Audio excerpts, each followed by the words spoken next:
আছে কারো দাড়ি আছে, এখন দাড়িও কি ধৌত করা শর্ত কিনা।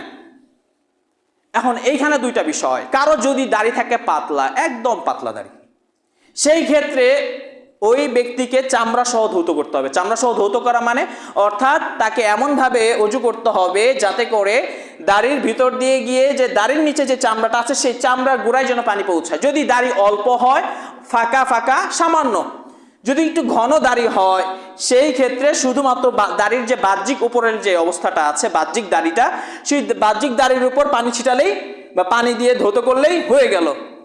বুঝাতে পেরেছি? অর্থাৎ এর জন্য যে আবার বেশি করে পানি ঢালবেন আর ঢালবেন বিষয়টা এমন নয়। আপনি 3 বার চেহারা ধৌত করলেন, ওই ধৌত করা অবস্থায় যতটুকু আপনার দাড়িতে পৌঁছায় ততটুকুই যথেষ্ট। তবে শর্ত হলো ঘন দাড়িওয়ালা যদি হয়।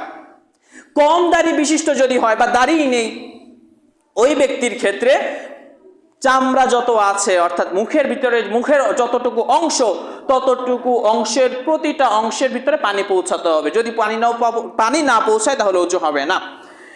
তারপরে তাকদীমুল ইউমনা আলাল ইউসরা।